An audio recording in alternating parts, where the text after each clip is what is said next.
नमस्कार, तेजस्विनी कार्यक्रम में आप सबका स्वागत है। आपके साथ मैं हूं ममता चोपड़ा। जिंदगी में बहुत जरूरी होता है कि हम किसी चीज को, किसी वस्तु को, किसी व्यक्ति को शिद्दत से चाहें, और जब हम ये शिद्दत किसी के प्रति दिखाते हैं तो वो व्यक्ति या वो कला या वो वस्तु हमारे जीवन को सजा देती है। हमारी आज की तेजस्विनी का जीवन इसी की एक वानगी प्रस्तुत करता है। बचपन से सुरों को यूं साधा कि राष्ट्रीय फिल्म पुरस्कार के मंच पर आपको सर्वश्रेष्ठ पार्श्व गायिका के पुरस्कार से सम्मानित किया गया।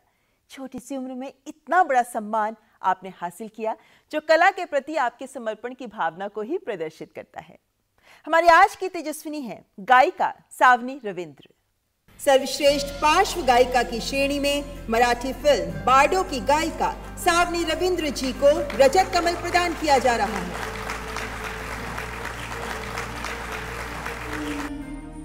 मायच्या डोहाले पाजर नाही। युवा गायिका सावनी रविंद्र, जिनकी आवाज में छिपे एक माँ की दर्द भरी संवेदनाओं ने 67वें राष्ट्रीय फिल्म पुरस्कारों में जूरी का दिल जीत दिया और मराठी की सर्वश्रेष्ठ फिल्म के पुरस्कार से सम्मानित फिल्म बार्डो में गाए इस गीत के लिए इस युवा गायिका को सर्वश्रेष्ठ पार्श्व गायिका के रूप में मिला राष्ट्रीय फिल्म पुरस्कार का सम्मान। संगीत क्षेत्र से जुड़े परिवार में जन्म हुआ। बचपन सुरताल की साधना के बीच ही बीता। 2.5 साल की उम्र में मंच पर गाने की शुरुआत भी हो गई। वक्त के साथ संगीत जगत के दिग्गजों के बीच शास्त्रीय गायन, गजल में पारंगत सावनी ने कला को समर्पित जीवन जिया। मराठी धारावाहिकों के जरिए सावनी की आवाज घर घर पहुंची, लेकिन उन्होंने अपने आप को कभी भाषाओं के बंधन में नहीं बांधा। हिंदी, कोंकणी, तमिल, बांग्ला, कन्नड़ा आदि कितनी ही भाषाओं में उन्होंने अपने मौलिक गीत गाए। साथ ही दक्षिण भारत की फिल्मों से भी जुड़ी।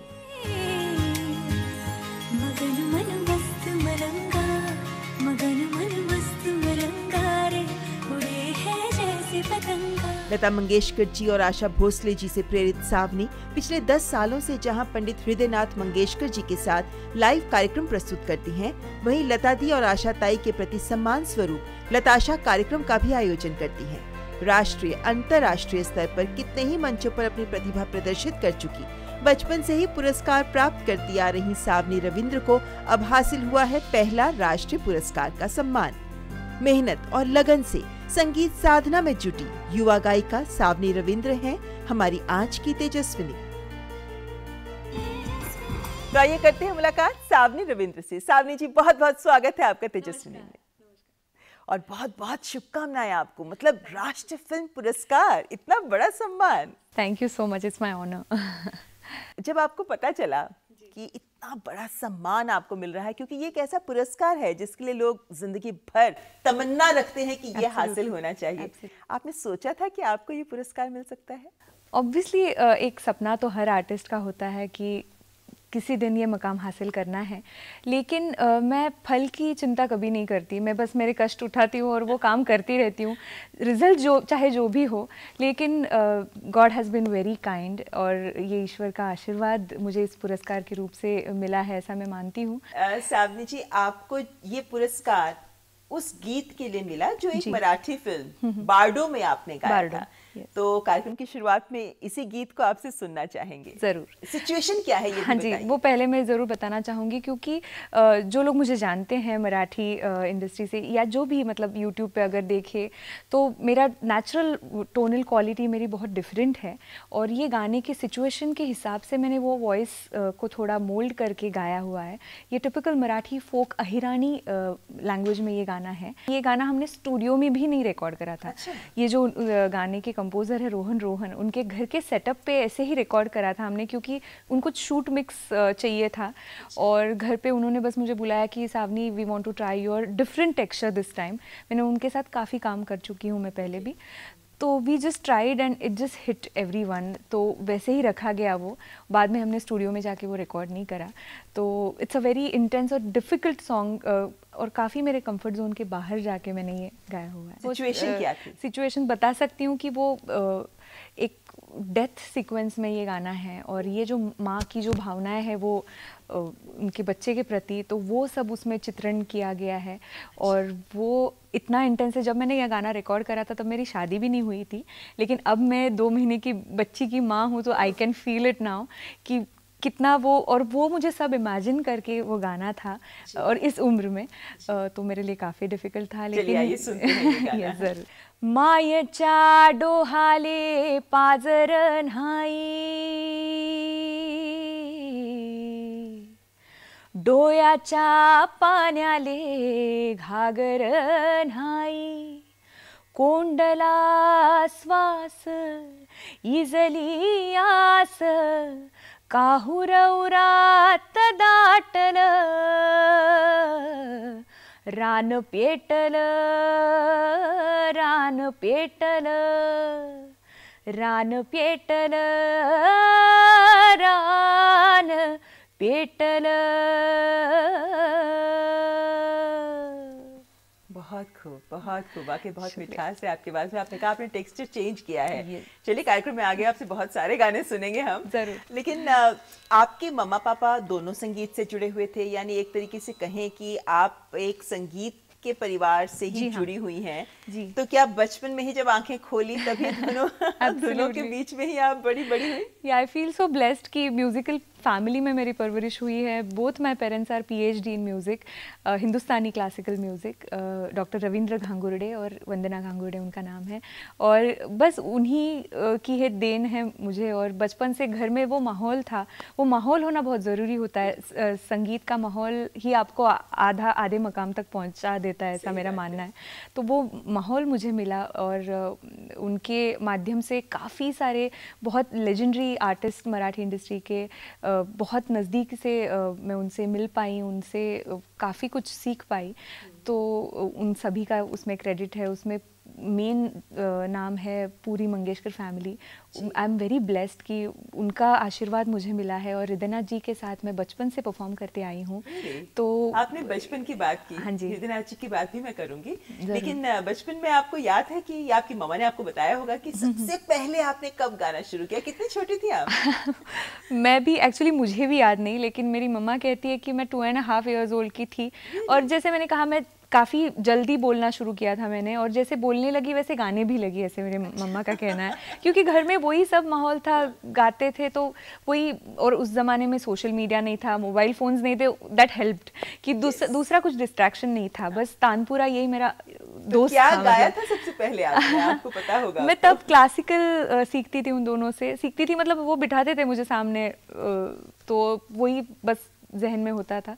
तो काफ़ी कुछ रागों की बंदिशें मैं तब गाती थी। तो भिम्पलासी की बंदिश मैंने पहले गाई थी, या यमन गाया होगा शायद, लेकिन उनमें से कुछ। आपने भी हृदयनाथ मंगेशकर जी की बात की।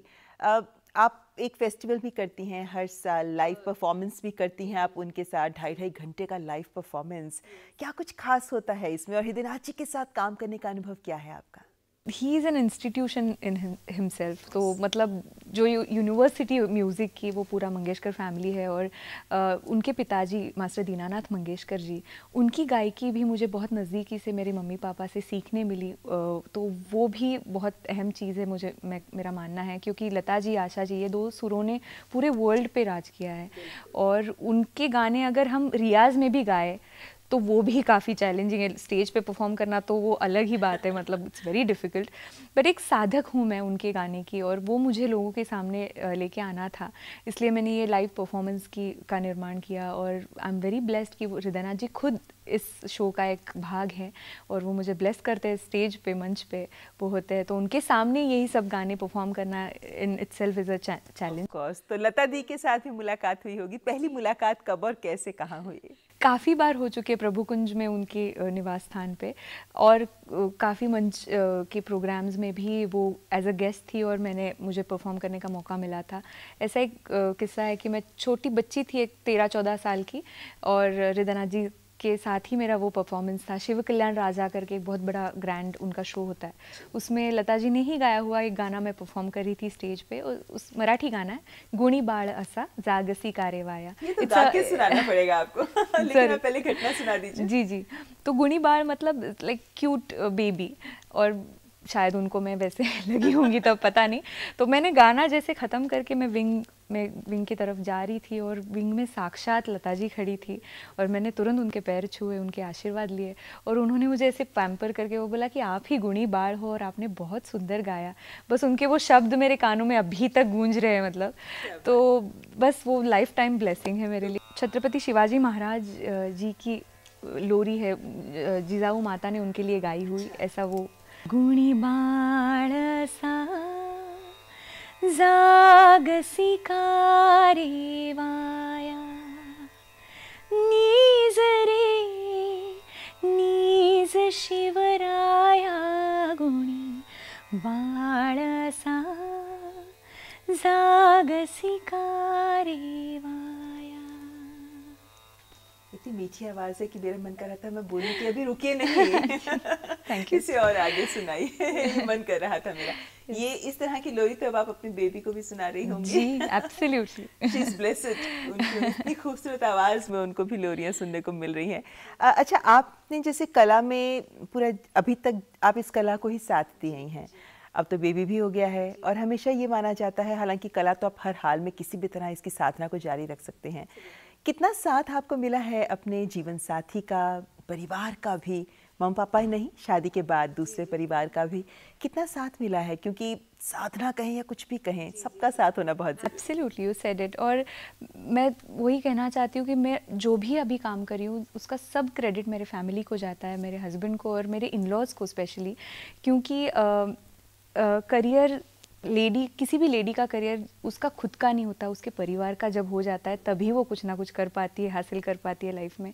और मेरा यही मानना है कि मेरी सासू जी जो है वो खुद एक आदर्श मतलब बहू है। हमारी जॉइंट फैमिली है दरअसल, दादा दादी और मेरे इन-लॉज़ और मैं, हमारा सब बहुत बड़ा परिवार है।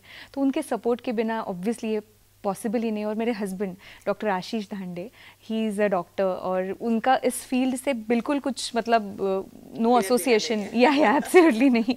फिर भी और मैं काम के ज़रिए, मतलब मैं मुंबई में रहती हूँ और वो पुणे में रहते हैं, और ये सपोर्ट है ये बोलना बहुत आसान है, लेकिन वो अप्लाई करना अपनी डे टू डे लाइफ में इट्स वेरी डिफ़िकल्ट। और I truly respect him and my entire family और I thank them each and every day कि आप है इसलिए मैं ये काम कर पा रही हूँ। यानी आपको जो राष्ट्रीय पुरस्कार मिला है इसका श्रेय उन्हें पूरा जाता है।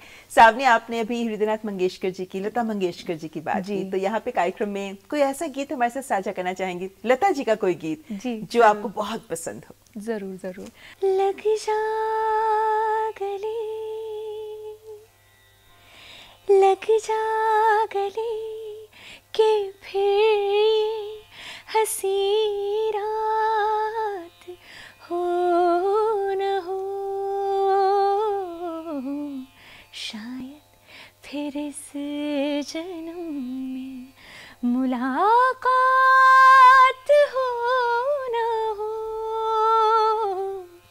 लग जा गले के फिर हंसी रात हो न हो, शायद फिर इस जन्म में मुलाकात हो न हो। लग जा गले।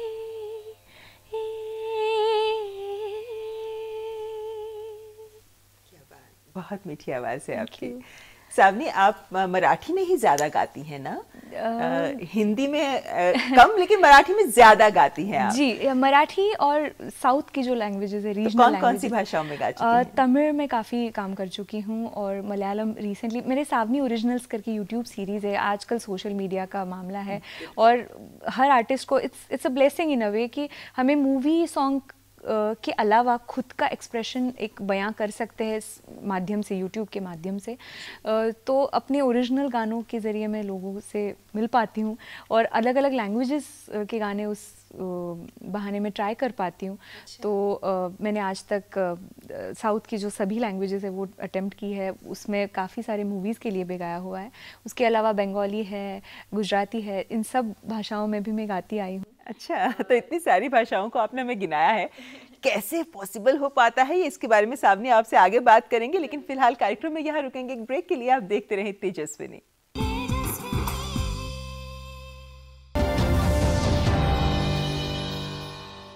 बाढ़ ने मचाई तबाही, गांव में तहस नहस।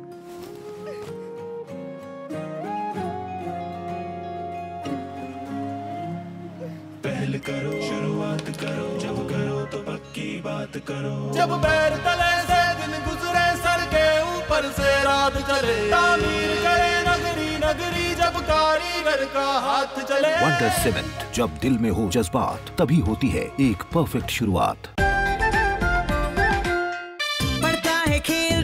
झूलता उछलता है, दौड़ता कभी कभी दौड़ कराता है, आगे आगे बढ़ता है इंडिया, अमूल दूध पीता है इंडिया। माँ कब आएगा? अभी आएगा। अरे बोलो ना माँ कब आएगा? बोला ना अभी आ जाएगा। ये ले आ गया कुआं। अरे कुआं नहीं माँ, हमारे घर नल से जल कब आएगा? नल से जल? अरे गुड्डी, बहुत जल्दी आएगा पानी। जल जीवन मिशन आ चुका है। हम 1 कदम उठाएंगे तो सरकार 10 कदम उठाएगी। सच? तुम्हारे मुंह में घी शक्कर। घी शक्कर नहीं माँ, स्वच्छ जल। 2024 तक देश के सभी 19 करोड़ घरों में पहुंचेगा पीने का साफ पानी। अब होगा हर घर जल। जल जीवन मिशन, जल शक्ति मंत्रालय, भारत सरकार।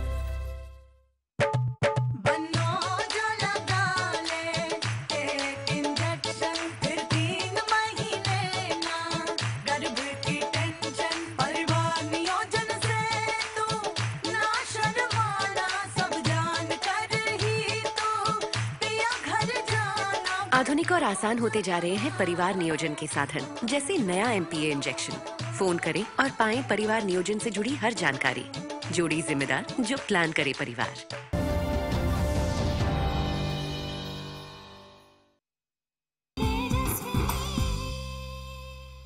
ब्रेक के बाद आपका स्वागत है। आप देख रहे हैं कार्यक्रम तेजस्विनी, जिसमें आज हमारी मेहमान है राष्ट्रीय फिल्म पुरस्कार में सर्वश्रेष्ठ पार्श्व गायिका का पुरस्कार हासिल करने वाली सावनी रविंद्र। सावनी जी, आपने अभी बताया कि आप ओरिजिनल प्रोडक्शंस बहुत ज़्यादा आप अपने YouTube चैनल पर उनको यूज़ करती हैं। बहुत सारी भाषाएं आपने गिनाई, तो इन सब भाषाओं में क्या आप गाने पसंद करती हैं, चूज़ करती हैं, उन्हें कंपोज करवाती हैं, फिर गाती हैं, क्या प्रक्रिया रहती है? मैं बचपन से ही बहुत दिलचस्पी रही है मुझे इंडियन रीजनल लैंग्वेजेस के प्रति। यही मेरा प्रयत्न रहा है हमेशा कि मैं महाराष्ट्रियन हूँ ये किसी को पता ना पड़े, और जिस भी लैंग्वेज मैं गाती हूँ तो लोगों को ऐसा लगे कि मैं वही मेरा नेटिव है। It's very difficult for a Maharashtrian girl to pursue that. तो आपने इस डिफिकल्ट को कैसे आसान किया, ये हम जानना चाहेंगे आपसे। गाकर सुनाएंगे आप हमें? जरूर जरूर। कौन सी भाषा का? कौन तमिल जो मेरा सावनी ओरिजिनल्स का गाना है वो मैं जरूर गाऊंगी। नान सुल्लवा उनका दिल, नान सुल्लवा मामळया என் காதல் நான் சொல்லவா, கண்கள் பொய்யே சொல்லுதா, நெஞ்சம் மீதான் சொல்லுதா, கைகள் கையில் சேரவா, கண்ணில் உன்னை மூடவா, ஒரு பூவலை நீ பின்னவா, நீர் கனவா, நீதானே நீர் கனவா, நீர் முகிலாய், நீதானே நீர் முகிலாய்। बहुत बढ़िया, बहुत खूब, बहुत खूब। सावनी, जैसे आप अब जब गाती हैं तो इसके पीछे की साधना भी आपकी आवाज़ में, सुर में, क्योंकि कहीं आपका सुर हिलता नहीं है। एक बहुत मीठी आवाज़ आपकी। कितने घंटे साधना करनी पड़ती है, कितने घंटे रियाज करना पड़ता है हर दिन कि ये सुर बने रहें? मुझे लगता है रियाज आप कितना भी करो कम ही है, चाहे आप 8 घंटा करो, 4 घंटा करो, 16 घंटा, इट्स लाइक नेवर एंडिंग, मतलब वो साधना है, बिल्कुल साधना है। और वो हम हर दिन जितना आप डीपली उसमें जाते हैं, इट्स लाइक समंदर, मतलब वो इट्स नेवर एंडिंग। जैसे जैसे आप आगे जाते हैं उतना ही ऐसे लगता है कि अरे यार मुझे कुछ नहीं आता। तो हर दिन is a reality check in itself. अच्छा, कौन कौन से गायक हैं जिनके गीत सुनना आपको पसंद है? पंडित कुमार गंधर्व जी, मास्टर दीनानाथ मंगेशकर जी, डॉक्टर वसंतराव देशपांडे जी, ये क्लासिकल जो लेजेंड्स है उनकी ही गायकी मैं बचपन से सुनती आ रही हूँ। लेकिन बाद में लता जी, आशा जी, वो तो मतलब हर एक गायक का इंस्पिरेशन होता ही है। और अभी यंगर जनरेशन में श्रेया घोषाल जी, सुनिधि मैम, ये मेरे मतलब हर उम्र के लोगों के Exactly. गीतों से आप प्रभावित होती हैं। Yes, I listen to world music, मतलब वो लिमिटेशन में रखती नहीं हूँ एज अ सिंगर, क्योंकि अभी जो ज़माना है कि आपको बहुत फ्लेक्सिबल होना ज़रूरी है when it comes to singing, कि कभी आइटम नंबर आपके सामने आएगा, कभी मेलोडियस गाना आएगा, कभी लोरी आएगी, कभी पेट्रियोटिक आएगा, तो you have to be very neutral. तो सब सुनना पसंद करती हूँ। क्योंकि जैसे आप तो स्टेज पे परफॉर्म करती रहती हैं, बचपन से आपने क्लासिकल सीखा भी है। पार्श्व गायन और मंच पर गाना, दोनों को कहा जाता है बहुत फर्क होता है। बहुत ये फर्क आप कितना महसूस करती हैं और क्या आपको ज्यादा पसंद है? वो नहीं मैं बता सकती कि क्या ज़्यादा पसंद है, लेकिन हर एक दोनों माध्यम की एक खूबी है। मतलब लाइव म्यूज़िक में लाइव ऑडियंस की जो आपको प्रशंसा मिलती है, जो अपलॉज मिलता है, वो बहुत ज़रूरी होता है, वो इंकरेजमेंट मिलती है। या हर लाइव परफॉर्मेंस आपको कुछ ना कुछ सीख देता है कि चलो इस शो में ये गाना मेरा ये वर्क नहीं हुआ, चलो नेक्स्ट टाइम ट्राई करते हैं। ये जो ट्रायल एंड एरर, एक खुद की जो खोज होती है एज एन आर्टिस्ट, वो लाइव परफॉर्मेंस में होती है, ऐसा मेरा मानना है। और रिकॉर्डिंग वो काफ़ी डिफरेंट ये है कि फिल्म के हिसाब से, फिल्म के सिचुएशन, हीरोइन, किस हीरोइन के लिए आप गा रहे हैं, वो सब दिमाग में रख के, वो लैंग्वेज का सब नॉलेज रख के आपको गाना होता है, वो भी क्वाइट चैलेंजिंग है। तो वैसे कंपैरिजन नहीं हो सकती दोनों माध्यमों की, लेकिन दोनों में इक्वली एंजॉय करती हूँ। और दोनों अपने आप में खास हैं। Exactly, लेकिन जब भी कहा जाता है कि जब आप गाते हैं, खास तौर पर जब आप फिल्म्स में गाते हैं, तो म्यूजिक डायरेक्टर कौन है उस पर बहुत कुछ इस बात में निर्भर करता है कि वो आपके आवाज के कौन से गुण को निकाल पाता है। तो आपको तो बहुत अनुभव रहा होगा अलग अलग म्यूजिक डायरेक्टर्स के साथ काम करने का। किनके साथ काम करके आपको वाकई बहुत मजा आया? अजय अतुल जो मराठी के काफ़ी जाने माने संगीत निर्देशक हैं, उनके साथ काम किया। अभी रोहन, मतलब जो भी नए भी आजकल काफ़ी कंपोजर्स आ रहे हैं, वो भी कुछ अलग चीज़ें अटेम्प्ट कर रहे हैं। जैसे मैंने कहा, रोहन ने ये विश्वास मेरे में जगाया कि नहीं सावनी तू अलग टेक्सचर में गा सकती है, जैसे कि आपने भी देखा होगा। तो वो भी काफ़ी सारे एक्सपेरिमेंट्स भी हो रहे हैं अभी। तो आई एम वेरी ग्लैड कि वो सब, हर एक म्यूजिशियन की अपनी आप खूबी है और वो आपसे गवा लेते हैं। मतलब आपके जितना ही क्रेडिट उनका भी है कि उनके माध्यम से आप वो गा पाते हैं। तो अभी तक आपने जितने गाने गाए हैं हमारे सामने, वो सारे गाने वो गाने हैं जिसमें आप थोड़ा मेलोडियस, सोबर गाने रहे हैं। वो कोई पैपी नंबर सुनाना चाहेंगे हमें? जरूर। आशा जी का एक गाना है जो मुझे बहुत पसंद है। आओ ना गले लगा लो ना, लगे बुझा दो ना ओ साजना, तुमने जो अगन लगाई है तो छू के देखो ना कहाँ कहाँ, देखो सीने में कैसी हलचल मची है ओ साजना, पर पप देखो सीने में कैसी हलचल मची है ओ साजना, ओ रू रू रू रू रू रू रू रू, आओ ना गले लगा लो ना, लगे बुझा दो ना ओ जाने जा। क्या बात है। आपको गजलों का भी शौक है क्या? जी, बहुत। क्योंकि कहा जाता है कि ये एक जॉनर ऐसा है जो बिल्कुल अलग है। जी जी। सामान्य गाने से बिल्कुल अलग है। जी जी जी। तो किन की गजलें सुनती हैं आप? मेहदी हसन साहब की और गुलाम अली साहब की और फरीदा खानूम जी, काफ़ी लेजेंड्स हैं, उनकी गज़लें सुनती आई हूँ। और मेरे गुरु जी पंडित रवि दाते जी, उनसे गज़ल की शिक्षा ली है मैंने। और गज़लों के काफ़ी कार्यक्रम भी मैं करती हूँ। अच्छा, तो कौन सी पसंदीदा गज़ल है? एक नज़म है फरीदा खानूम जी की, वो मुझे बहुत पसंद है, आज जाने की जिद ना करो। क्या बात है, ये तो सुननी पड़ेगी। यूं ही पहलू में बैठे रहो, यूं ही पहलू में बैठे रहो, आज जाने की जिद ना करो, हाय मर जाएंगे हम तो लुट जाएंगे, ऐसी बातें किया न करो, आज जाने की जिद ना करो, आज जाने की जिद ना करो। ये मैं भी आपको कहना चाहूंगी, आज जाने की जिद ना करो। लेकिन मजबूरी है, कार्यक्रम का समय उतना ही है जी। वैसे तो मन कर रहा है कि आपसे सुनते रहें। बहुत ही मीठी आवाज है आपकी। शुक्रिया। ऐसे में यही कहना चाहेंगे सावनी जी की अभी शुरुआत है, पहला राष्ट्रीय पुरस्कार। उम्मीद करते हैं कि आने वाले वक्त में बहुत बहुत पुरस्कार आप अपने नाम करेंगे और संगीत जगत में एक ध्रुव तारे की तरह चमकती रहेंगी। Thank you so much. हमारी शुभकामनाएं आपके साथ। बहुत बहुत शुक्रिया हमसे बात करने के लिए। शुक्रिया। तो ये थी हमारी आज की तेजस्विनी, और आइए अब रुख कर लेते हैं हमारी